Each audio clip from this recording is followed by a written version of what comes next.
And so now, how did you two meet? We met through a manager that we both used to have. So. Yeah, we met here in LA at the Hollywood Holiday Parade. And Nick was wearing overalls. Uh-huh. Did you like that or not? I thought it was kind of funny. Uh-huh.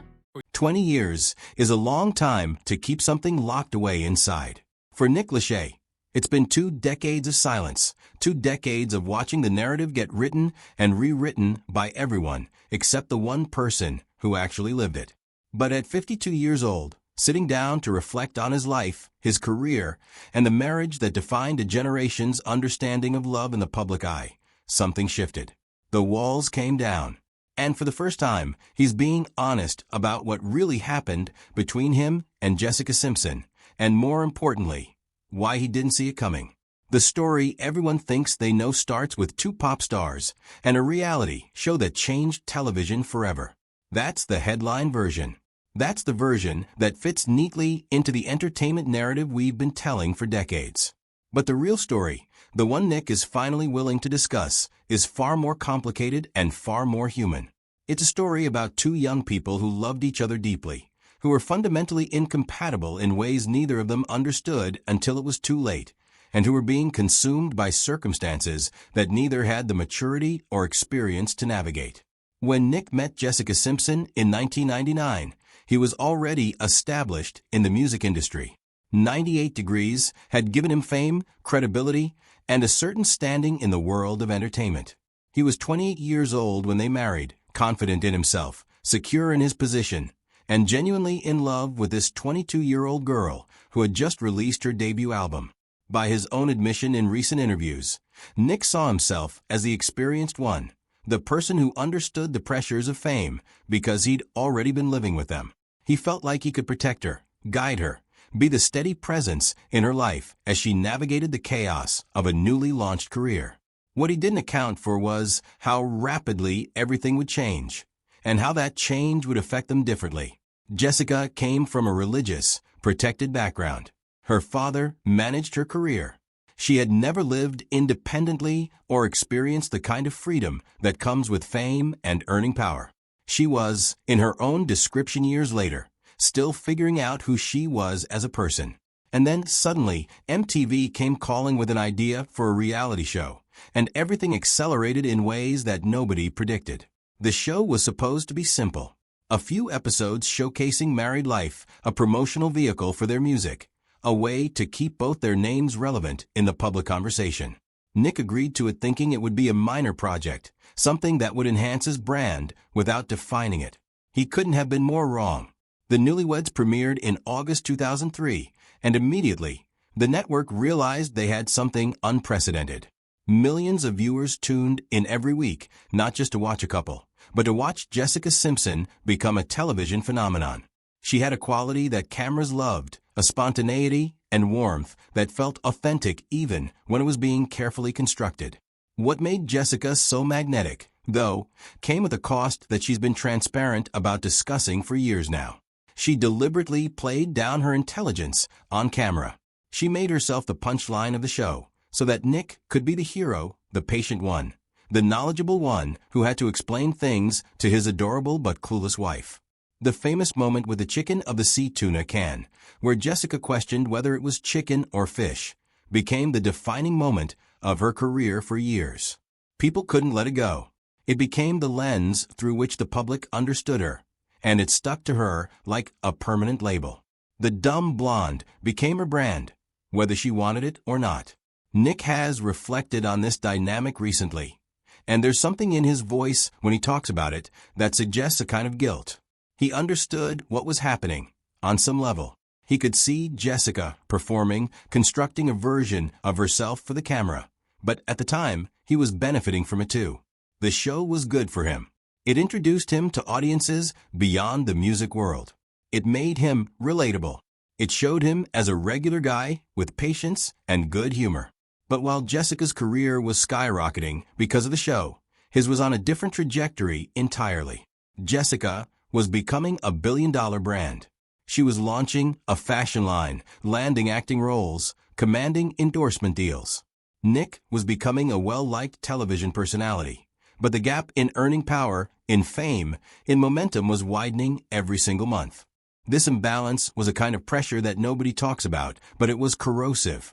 It's one thing to be in a relationship where one person is more successful. It's another thing to have cameras documenting every moment of that disparity, every time Jessica was called away for another photo shoot or film role, every time Nick was left waiting at home or on set while his wife became increasingly unattainable. The marriage was being pulled apart by the show that was supposed to be helping it, and they couldn't even process that happening privately because there were cameras everywhere. By the third season, the show had become something neither Nick nor Jessica had signed up for. Every argument, every intimate conversation, every moment of distance had to happen with producers nearby or with the knowledge that it would be recorded and edited for millions of people to scrutinize. The privacy that a struggling relationship desperately needs was gone. They couldn't process their problems. They couldn't heal without an audience. They couldn't even figure out if they were growing apart or just growing in different directions because there was no safe space to do that work. When the show ended in 2005, Nick expected things to get better. He thought that without the cameras, without the constant documentation, they could rebuild what was broken. Instead, Jessica filed for divorce 7 months later. She brought up the subject after dinner one evening, and according to accounts from the time, it completely shocked Nick. He didn't see it coming. He thought they had time to fix things. He thought they could recapture what they'd had before the show took over their lives. But what he didn't understand, and what Jessica was beginning to articulate, was that the damage had already been done. The distance had already formed. The person Nick had married wasn't the same person Jessica had become, and the person Jessica had become wasn't the same person Nick thought he'd married. In recent interviews, Nick has been remarkably candid about this realization. He talks about how he was blindsided, how hurt he was, but also how, in retrospect, he understands the inevitability of it. When you're living out your marriage in front of millions of people, when one person is playing a constructed version of themselves to protect the other person's image, when the external pressures are constantly pushing you further apart, the relationship becomes unsustainable. It's not that Nick did something terrible or Jessica did something terrible. It's that the circumstances were inherently destructive, and neither of them had the tools or the maturity to navigate that. The financial settlement that followed the divorce has become its own myth. Jessica didn't sign a prenup because she was 22 years old and in love, and because her father assured her it wasn't necessary. At the time, Nick had more money, so the decision seemed logical. But the prenup wasn't really about protecting finances. It was about something deeper. Jessica saw the suggestion of a prenup as a lack of faith in forever, as a sign that Nick didn't truly believe the marriage would last. She was young enough to think that real commitment meant not needing legal protections. By the time the divorce happened, Jessica was worth significantly more than Nick. California law gave him a substantial settlement in a division of community property, and Jessica has since described that financial mistake as one of her biggest regrets. What Nick is reflecting on now, at 52, is not the money. He's reflecting on the fact that a marriage he deeply loved and genuinely wanted to save fell apart because they were unprepared for what happened to them. He was the older one, supposedly the more experienced one, but he didn't know how to protect a young woman from the machinery of fame. He didn't know how to keep their marriage private when every private moment was being translated into content. He didn't understand that Jessica's career success would fundamentally shift the dynamics of their relationship in ways that no amount of love could overcome. After the divorce, Nick channeled his heartbreak into music. His 2006 album, What's Left of Me, was raw and honest, and became the biggest success of his solo career precisely because it was so transparent about his pain. The title track became an anthem for people going through heartbreak, and Nick found a way to transform his personal devastation into something that connected with millions of listeners. It was cathartic, and it allowed him to process emotions that he couldn't seem to work through any other way. For the next 2 decades, Nick and Jessica didn't speak, not out of animosity, but out of a kind of mutual recognition that they needed complete separation to move on. Nick built a new life with Vanessa Minilo, whom he married in 2011. They had 3 children together and created a stable, genuine family structure. Jessica married Eric Johnson and had her own 3 children. They both moved forward. They both built successful lives. And they both seemed to have found peace in the aftermath of their failed marriage. But there was something unresolved, some thread that remained untied. When they ended up on the same flight to Hawaii in March 2026, 20 years after their divorce was finalized, something shifted again. The encounter was brief but significant. Nick was traveling with Vanessa and their children. Jessica was seated near Tina Simpson, her former mother-in-law. According to Nick's account, the initial shock of seeing each other after 20 years faded into civility. By the end of the 6-hour flight, they were having friendly conversations. It wasn't a romantic moment or a dramatic confrontation. It was 2 adults, with 20 years of separate growth between them, acknowledging that they had survived something painful and come out the other side.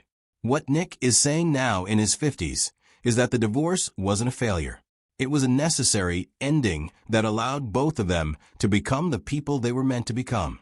Jessica went on to build a fashion empire worth hundreds of millions of dollars. She published a memoir that was honest and revealing and allowed her to reclaim her narrative. Nick found a career path that suited who he actually was, working on Love is Blind and other projects that allowed him to be thoughtful and grounded rather than the guy playing the straight man in a scripted reality show. The marriage didn't work, but both people did. And that's what Nick wants people to understand now. The story isn't a cautionary tale about young love. It's a story about 2 people who loved each other genuinely, but who were simply incompatible in a way that nothing could have fixed. The reality show, the age gap, the career trajectories, the lack of privacy, all of these were factors. But underneath it all was the fundamental truth that they were growing into different people. And the most mature thing they could do was acknowledge that and let each other go. Like, subscribe, and follow for more.